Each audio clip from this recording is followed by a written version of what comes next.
very intriguing subject this morning that I suspect most people haven't thought of.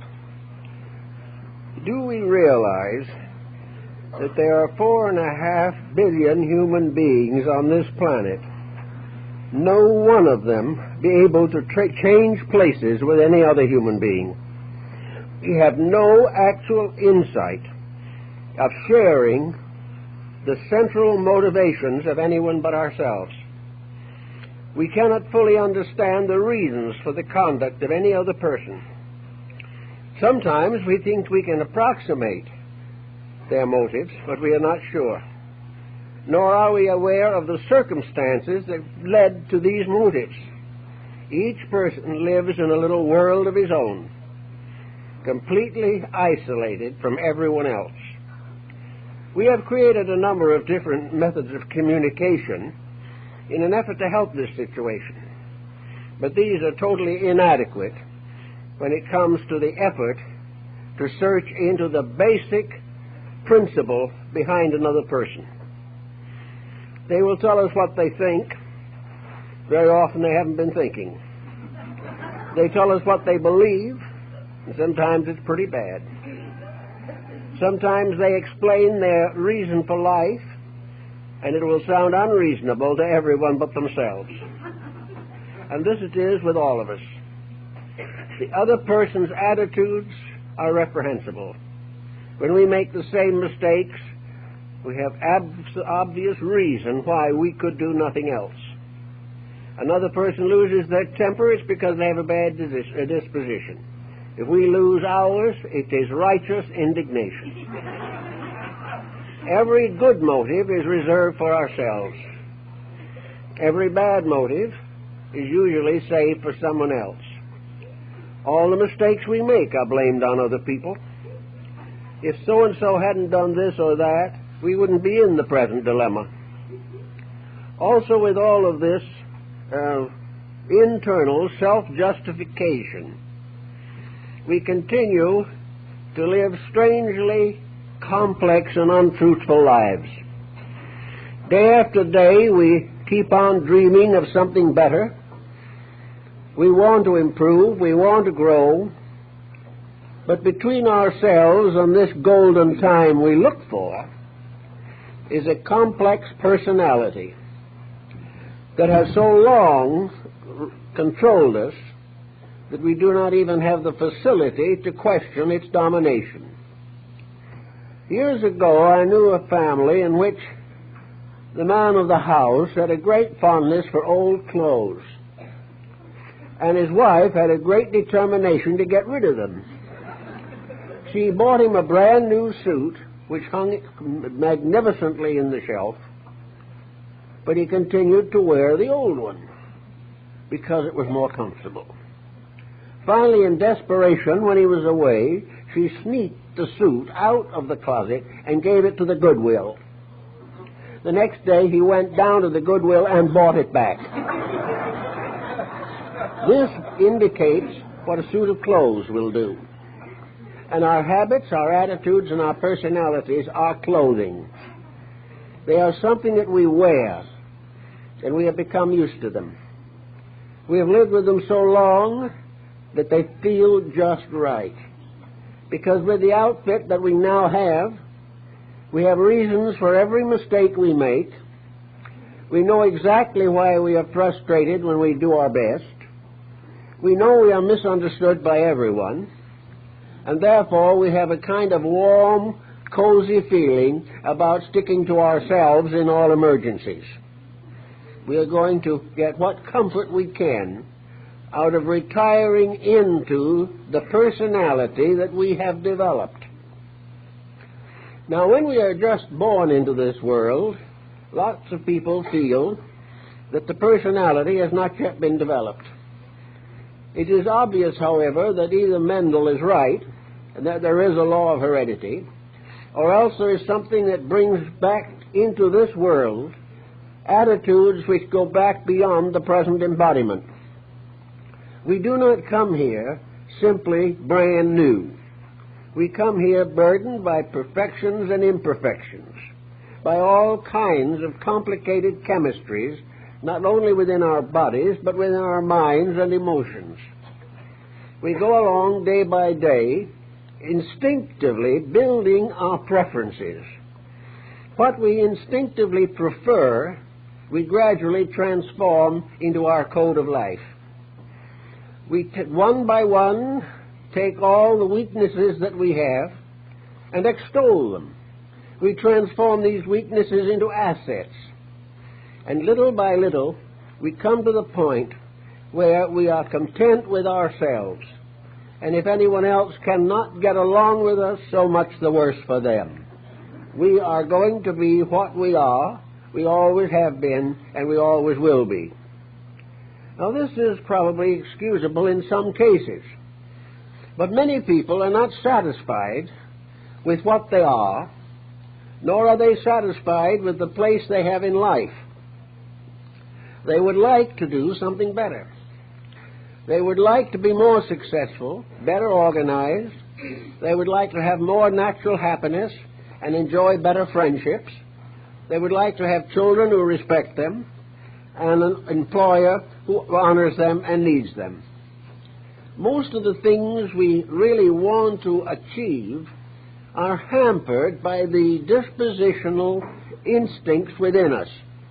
The personality we have built within ourselves comes into conflict with the world around us. Other people are not going to be so tolerant with our inconsistencies. Other people are not going to go through all the layers of our personality to find a hidden motive which we have not revealed in daily conduct. So by degrees, the person we are destroys our chance of being something else. And in nursing the various complaints that we have, we continue to strengthen the frustrations and limitations with which we have been naturally endowed. It becomes obvious, therefore, that in order to actually improve life, we have to break through the subconscious pattern of acceptances which we have long endured. We must, in some way or other, break out of the shell which we have placed around ourselves. Some years ago, an individual said rather wisely that it would be good for every person if they could step aside and watch themselves go by. Instead of being the center of something, they should be at some time in life merely one in the mass of things. They should look out upon themselves as they look out upon total strangers. They should recognize that there is a need for a new analysis of our own inner constitutions. If other people are having trouble living with us, it is a sign that actually we have trouble living with ourselves. Always the difficulties that others object to flow from some deep hidden source within our own natures.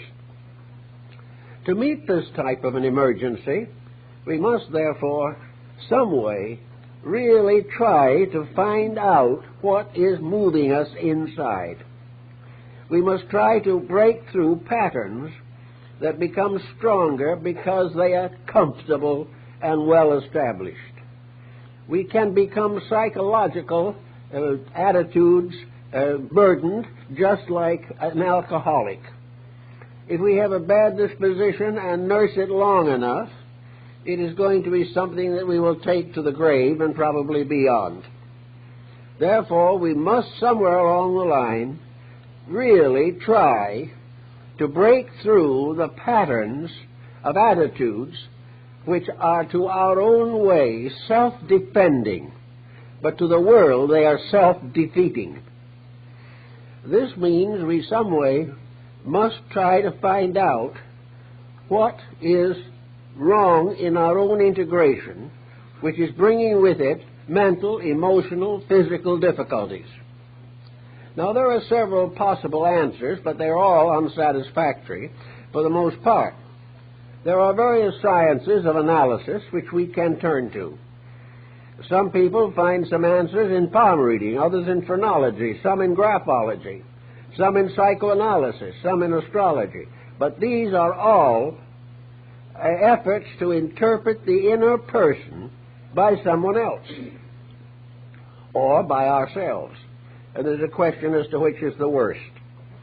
The other person knows less about us, but we know more about ourselves than is good for us. So that most of the answers are not found. One simple thing to do is to look around and find out where difficulties have developed or are developing. If we find that for some reason, utterly beyond our comprehension, someone doesn't like us, we must stop simply assuming that they have the bad disposition. We've got to begin to wonder what is wrong with us. Now, sometimes it may be the other person's fault, really. But then it is nice to discover that for a fact rather than to assume it. Because in most cases, difficult dispositions are equally responsible for their consequences. So if we find something that has burdened us for a long time, it's a good plan to see if we can isolate the cause. If we discover that we are too critical, or that we are too fearful, or as very often is the case, we are living in the past, or in few cases living in the future, too far in the future, we must begin to work on these things and stop taking the attitude that other people must accept us as we are. If we insist on this philosophy, then we must be willing to accept other people as they are. And this is where the rub generally comes in. We expect to be accepted, but we do not feel it responsible to accept the consequences of our own actions. So one way to try to get into this problem is to contemplate the situation as it is. Why are we in this world? Why does it happen that 4.5 billion human beings living together on one planet have no internal communion? They have no communication except perhaps an occasional psychic demonstration or mystical experience. But as far as being able to know the core in each other, it is impossible. Even if they explain it to us, we don't know it. Because an explanation is not an experience. The experience itself is the thing we have to constantly consider. One way, of course, of increasing knowledge of other people to some extent is to stay with them over a period of time and watch the way they act. This is helpful, but it shows a bad disposition, perhaps, but it doesn't answer the question why. How did this disposition come along? Why has it been endured over a period of years? And why does the owner of it fail to recognize the infirmity? Well, one of the answers to this seems to be that knowing that we cannot really ever understand another person totally, then we have to try to live in a world with other people, assuming more or less that the separateness is hopeless, that it can never be bridged, and therefore that each individual must do it his way. And in failing to do it his way, he gains no reward or no satisfaction from other people. Well, we can normally work with several of these problems. Let us imagine for a moment, as one of the Greek philosophers did, that each of us lives in a beautiful bubble, a round bubble that we call a magnetic field or the aura. This bubble capsulates us. We are in it. And in this bubble we live and move and have our being. This bubble is a little universe in itself. And in the midst of this little universe is the being inhabiting it, surrounded as, in a sense, environments on the outside by worlds and continents and habitations and habitants and all kinds of complicated situations, all within the magnetic field of the body itself. When you dream, you don't necessarily have a small dream. You may dream being out on the ocean, and yet the ocean you're dreaming about is inside yourself. Yet it can be just as real as though it was the middle of the Pacific. Therefore, within this bubble is a complete way of life. a kind of way of life that must have come to Robinson Crusoe when he was wrecked on a desert island. The individual within his bubble is more or less isolated completely. Everything that happens to him happens originally within this compound. A kind of alchemy is constantly taking place. The world around him only sees that aspect of him which results from the consequences of his character development. They see what he does, but they do not see what he is. They see the circumstances, but they do not understand why he has such circumstances. It is hard to understand why some person is very unselfish and another is completely self-centered. Yet the chemistry of it all works out in this mysterious inner bubble of life in which we live. And this inner bubble is more or less bordered or surrounded by a shell, the shell that separates us from any other living being. Even when these shells come close together and bump each other, still they are separate. And each person living in a separate universe has to face his own problem. This is one of the reasons why in the old philosophical systems it was pointed out very clearly that we are in this world to grow. And grow is not the result of other people pushing us and pulling us. Grow is to unfold the potential within ourselves and to perform a magnificent alchemy of transformation in our own natures. Each individual must grow himself. He can enjoy a company or associations of other people. He cannot grow for them, and they cannot grow for him. Anything they can give him will not contribute to his essential growth unless it is good advice and wisdom. Even that is not likely to be very efficient. Each person must start out from within himself and change himself into what he wants to be. It's a mathematical formula. If you want to accomplish certain things, you have to build for those things. If you want to be an electronic engineer, you cannot just drift along and enjoy yourself year after year. You have to take the necessary studies. You must also study very carefully, too, if you want to be a good husband or a good wife.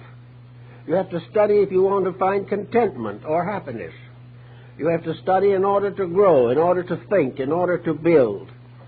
You must also study to strengthen moral character, intellectual attitudes, and deepen the values of life. All this must be done inside yourself. Now, the result of an individual doing this type of thing within himself is a new relationship with society. It is a relationship which in some ways may not be entirely satisfactory. The old person with the faults will not enjoy the relationships that a good life will give him unless he has earned that good life in the meantime. If he deserves a better life, he can have it and will then like it. If he does not deserve it and tries to have it thrust upon him, he will dislike it even when he gets it, if he gets it. So each person in this capsulated universe in which we function is faced directly with the problem of growing up inside the bubble. He must use his own inner willpower. He must develop such faculties as will give him the intelligence to measure himself. Now, one or two things are available to him to help him out. Nearly everyone sees examples of attitudes around them. These attitudes, as seen, however, are not therapeutic or developing in themselves.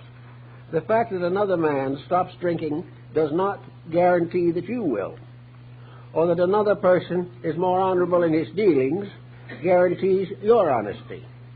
One thing is certain, however, by laws of secondary causes, that if an individual observes a certain characteristic and observes that this characteristic is valuable in the advancement of life, he has the right to try to use it himself. He has a right to challenge a poorer attitude within himself and try to supplant it with a better one. If he finds that temper fits have damaged his career for many years, and he finds someone who has controlled his temper and is advancing in his careers, this is a good object lesson. The man who is controlling his temper cannot control it for the other person, but he can give an example. So relationships in life are almost completely examples. They are nothing in themselves unless the individual does something with them. But there are in the world magnificent examples. There always have been since the dawn of time. Those that we honor as the great teachers of humanity were persons with great examples. And they are remembered and loved and honored not just because of what they said, but because of the internal wealth of character which they exhibited. They were superior beings in a sense, not superior because of wealth or because of greater education necessarily, or of earlier and better family background, but they were individuals who had the qualities of integrity. And these persons, many of them died poor, some of them were martyred, but nearly all of them had attained an inward maturity which later generations honored and accepted as proper. So from various examples, we can begin to sense values that we can develop. Also, we will observe in other people certain conditions which we may term obnoxious. There are people whose attitudes are just unbelievably impossible. There are people who only have to be somewhere in order to ruin the place. There are individuals who can disrupt anything. They have no patience, no understanding, no social maturity. They're just impossible. So, it's sometimes a good idea to look and see if by some chance there's something of that kind lurking in us. Do we find it easier to criticize than to commend? Do we find it better to doubt than to believe?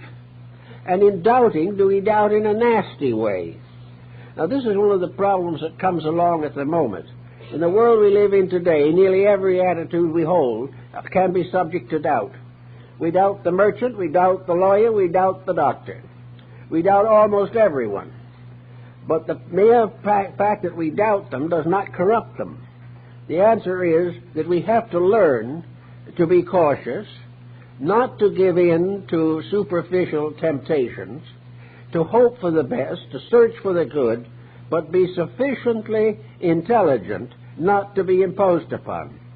Instead of being mad upon at the individual who imposes upon us, it is very much better not to have been imposed upon in the first place. So almost every attitude that we have that is objectionable is rooted in something in ourselves that is not right. And the problem is to try to find out what it is and use it in correcting the world in which we live. Now, among other things, of course, we realize there is a larger world of governments, of nationalities, of races, and we find that on these levels in the human being that there are very few people who are not prejudiced. Prejudice is one of the great faults. Prejudice is the individual who asks the various parts of himself what they think, and strangely enough, they all agree with him. They agree with him because he has given them no right to do anything else. Prejudice, therefore, has to be sought out and carefully corrected, or it will destroy life. The old philosophers told us very good information on these subjects. When in doubt, do not hold a prejudice, and realize that there's no way of saying that all the dogs in the world are exactly like the dog that bit you.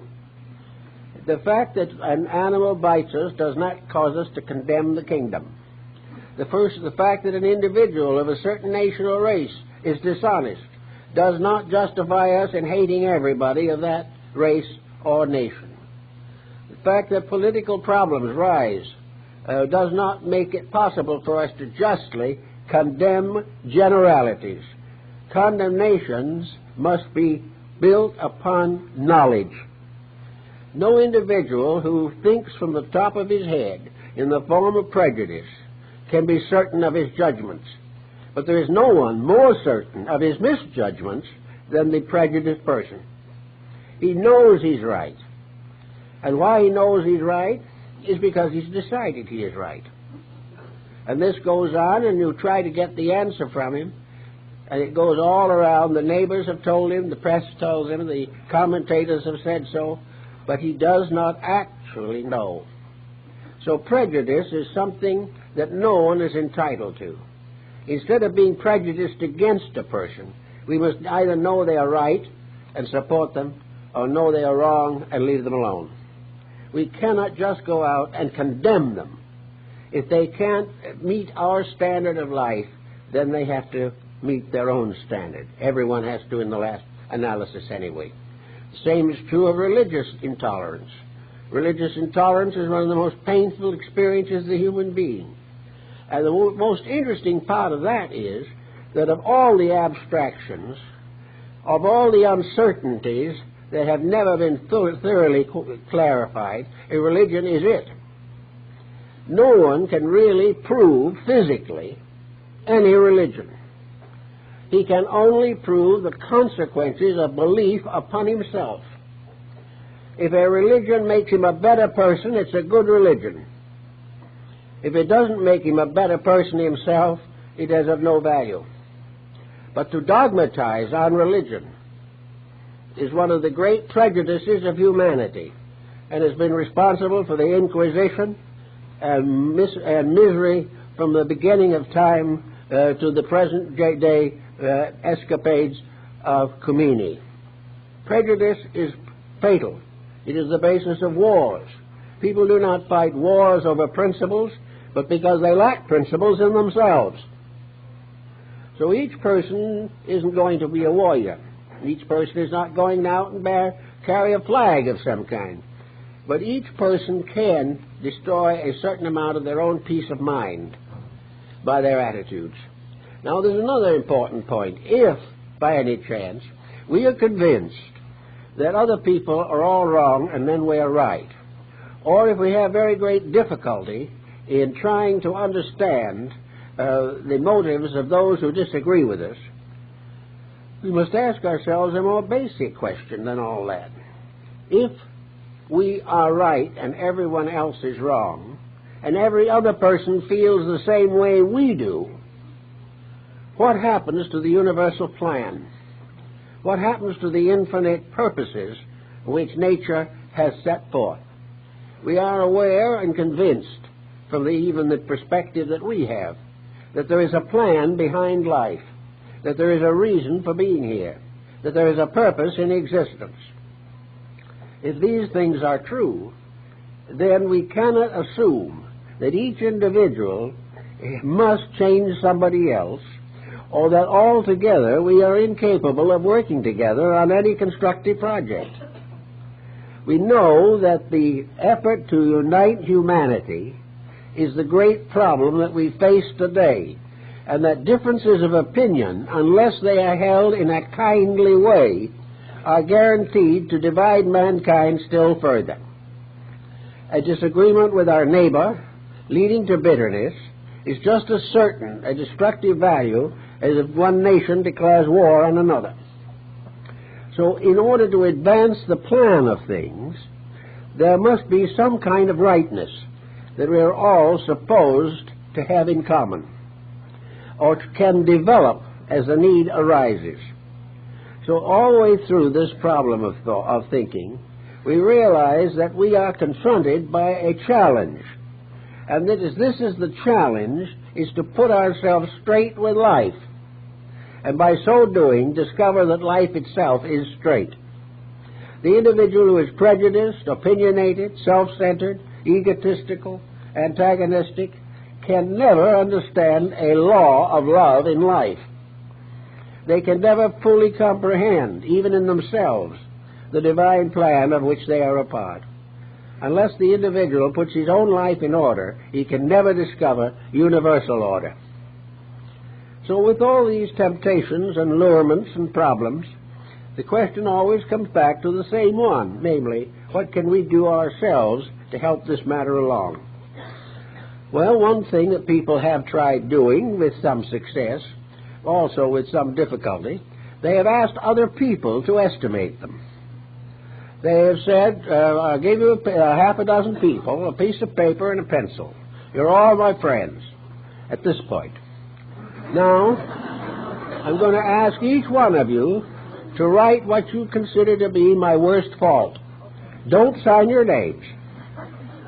I know the handwriting anyway. But anyhow, when you get the message back, look it over. And instead of saying, my Lord, what kind of people do I go around with? You can always ask yourself, what kind of people are they going around with, including yourself? You may get some useful help in that way, but it isn't the answer, because the habits and temperament that you show arises from something else that is much deeper within yourself. You were probably a child. Maybe you were not a very happy child. Perhaps you had difficult parents. Perhaps you grew up under difficult circumstances. All these things are possible. But when we reach maturity, each individual has the right to take over his own life. And many people never make it. Many people in their 60s and 70s cannot get over the grudges of their childhoods.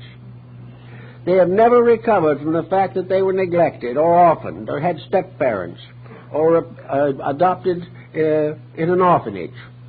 They cannot get over the personal grief of long ago. It does one of several possible things to them.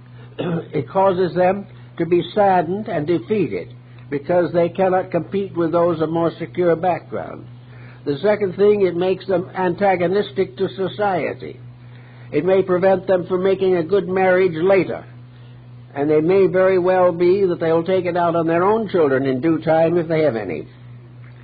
So when you come to 21 years of age, it's time to realize that at that moment you become a person.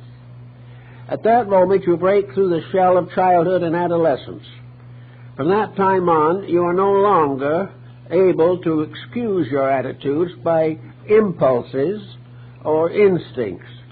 At the time of majority, it means that the person has taken over the management of his life. Now, if he takes over the management of his life, he's either a good manager or a bad one. If he's a bad manager, he may try to spoil himself, cater to all the weaknesses and faults that he has.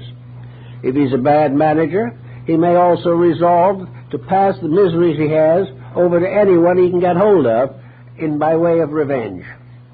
But if he is a good manager from that point on, he will outgrow the faults of the past. He will forgive those who despitefully used him. He will clear his mind of all grievances and will start in with a fresh slate. Now, a fresh slate's a very important thing, because a fresh slate means that you are not bringing forward the past. Well, that may be easier to say than to do, because while you're hard at work rejecting the past, it is sneaking back at you as memories. And while you're just going along fine, you suddenly remember all the misfortunes of early life. This makes it very difficult. So there's no way of saying that those things didn't happen. There's no way of saying that you were neglected. But there is one way of approaching it which says, all of this was a lesson. What did I learn? I'm deprived while it's a lesson, but I'm not deprived if I transform this lesson into creative, conscious self-improvement. If I can forget the incident and take the lesson and use it for the rest of my life, if I was not well treated as a child, I will treat children well. If I was neglected, I will not neglect others. If I was deprived of certain privileges, I will never deprive others of those privileges if they are entitled to them.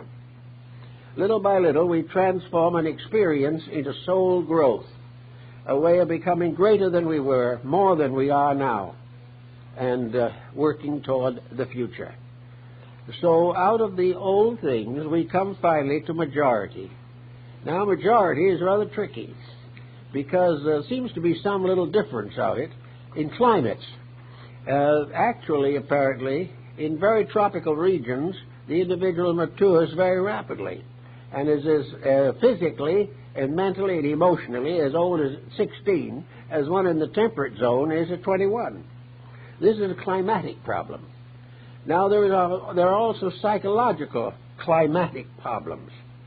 the individual coming forward into the atmosphere of his own existence, which is trailing with it all the mist and fogs of the past, may not make the 21-year adjustment that is supposed to come along. It may be 30 before he reaches it. And it's not unusual for him to maybe reach 80 without getting the idea. He doesn't get the message. By that time, incidentally, he is apt to be going into a little bit of second childhood, and then he will remember better than ever all the misfortunes of his early life. All of this is a rather unfortunate state of affairs. So we can only say maturity comes when you wake up. Maturity comes when you face the facts, or when you are tired of being inadequate, or are tired of being hurt all the time, or tired to have nothing but false friends, or make bad investments. Whatever time in life you come to the conclusion or the realization that you must take hold of your own life and live it perhaps in the spirit of the Sermon on the Mount, until then, you cannot hope to have the values and benefits which you aspire. No amount of study, no amount of thinking, no amount of reading will work unless it is transformed or transmuted into internal growth. After you read the book, if you're not a better person, there's no sense in having read it. This is what the Tibetans always have said. In Tibet, a very backward, primitive country, according to most people, they have no literary fiction. The Tibetans say they don't believe in making up stories, even if they're good ones. If it isn't true, it isn't worth reading. Well, when you see what we're getting in literature today, you'll appreciate the integrity of the Tibetan point of view. We're getting material now that the more you read of it, the sicker you get. And if you can't stand that, you can turn to your television and have a complete breakdown. So, mere reading, even though it is constructive, won't do it. But you can divide. You can say after a certain program, I feel better. I'm inspired to do something more useful, creative, constructive. That's a program you can watch. But if the program ends by your saying to yourself, good heavens, every one of my neighbors may be a murderer, this isn't any good.